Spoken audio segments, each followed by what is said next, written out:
राष्ट्र सर्वप्रथम राष्ट्र सर्वप्रथम राष्ट्र सर्वप्रथम राष्ट्र सर्वप्रथम। केंद्रीय मंत्री अश्विनी वैष्णव ने भाजपा मुख्यालय में एक संवाददाता सम्मेलन को संबोधित किया।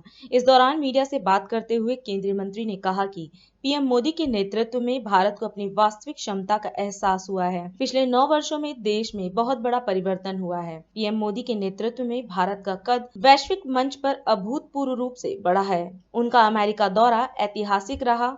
यह हमारे लिए गर्व की बात है कि पीएम मोदी द्वारा अपनाई गई स्वतंत्र विदेश नीति राष्ट्र प्रथम की भावना पर आधारित है। हमारे देश के यशस्वी प्रधानमंत्री श्री नरेंद्र मोदी जी ने अमेरिका और मिस्र की यात्रा भी संपूर्ण की है। इस विजिट का क्या देश के लिए मायने है, क्या दुनिया के लिए मायने है, किस तरह से हमारे समाज को, हमारे राष्ट्र को, किस तरह से हमारी इंडस्ट्री को और किस तरह से हमारे फ्यूचर को स्ट्रांग करने का इसमें एक महत्वपूर्ण माइलस्टोन है, उसके बारे में मैं आपसे कुछ चर्चा करूंगा। आप सभी जानते हैं अमेरिका एक ऐसा राष्ट्र है जिसके पास पॉलिटिकल पावर है, इकोनॉमिक सुपर पावर है। दुनिया में जो वर्ल्ड ऑर्डर है उस वर्ल्ड ऑर्डर में अमेरिका की एक अलग वजूद है।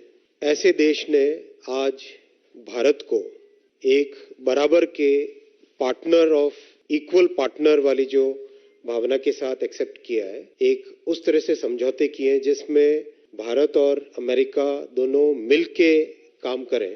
वो एक बहुत बड़ा मेजर, एक बहुत बड़ा अचीवमेंट है। पिछले 9 वर्षों में जिस तरह से मोदी जी ने देश की अर्थव्यवस्था को 10वें नंबर से 5वें नंबर पे लेके आए, जिस तरह से टेक्नोलॉजी में आत्मनिर्भर होने के लिए बहुत सारे इनिशिएटिव्स लिए, जिस तरह से हाईटेक प्रोडक्ट्स की मैन्युफैक्चरिंग का हिंदुस्तान हब बनने लगा, और जो स्टेप्स भविष्य में जिस तरह से आज जिसकी फाउंडेशन ले हो रही है, उन सब चीजों को देखते हुए और एक इंडिपेंडेंट फॉरेन पॉलिसी, एक जो independent foreign policy Modi ji ने पिछले 9 वर्षों में रखी, जिसमें राष्ट्र हित को सबसे ज्यादा इंपॉर्टेंस रखी। देश का हित किस चीज में, उसके हिसाब से सारे फैसले हो। इन सब चीजों को देखते हुए विश्व में आज भारत की एक अलग पहचान बनी है। माननीय प्रधानमंत्री जी को जिस तरह से रिसीव किया गया, जिस तरह से उनके कार्यक्रम हुए और जो समझौते हुए, वो इन सब बातों को आप समेटें अगर 9 वर्षों का कार्यकाल,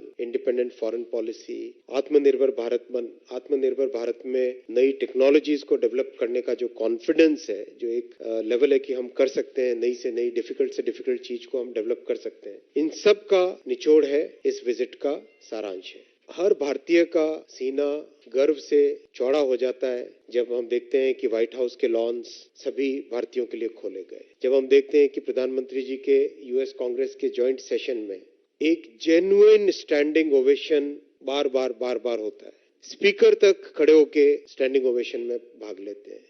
जिस लेवल पे आज भारत को पूरी दुनिया की जियो पॉलिटिक्स में मोदी जी ने पिछले 9 वर्षों में अपने कार्यकाल में पहुंचाया है, जिस पॉइंट पे, जिस हाइट तक लेके आए, वो उसका सम्मान है, उसका रिकॉग्निशन है। जैसे हम इसमें समझौते हुए उनकी अगर बात करें, एक समझौते को आप लो। एक समय था जब टेक्नोलॉजी के लिए हम दूसरों पे डिपेंडेंट रहा करते थे। हमारा यूएस, जब भी भारत सरकार से कोई भी यूएस जाते थे तो वहां पे आधी से ज्यादा बातचीत होती थी कश्मीर की, पाकिस्तान की, इस तरह के एक अलग ही नैरेटिव रहता था। आज आप देखो इस स्टेट विजिट में, प्रधानमंत्री जी की स्टेट विजिट में प्राइमरी फोकस रहा कि हम 2 ऐसे देश हैं जिनके पास आज टेक्नोलॉजिकल प्रोग्रेस है, टेक्नोलॉजिकल कैपेबिलिटीज है, टेक्नोलॉजिकल डेवलपमेंट की ताकत है। तो ये दोनों देश मिलके क्या कर सकते। कोई भी इस्लामिक कंट्री हो, कोई भी दूसरी देश हो, आज सब देश भारत को, मोदी जी के लीडरशिप को, उसमें एक ट्रस्ट एक नया एक ट्रस्ट है, एक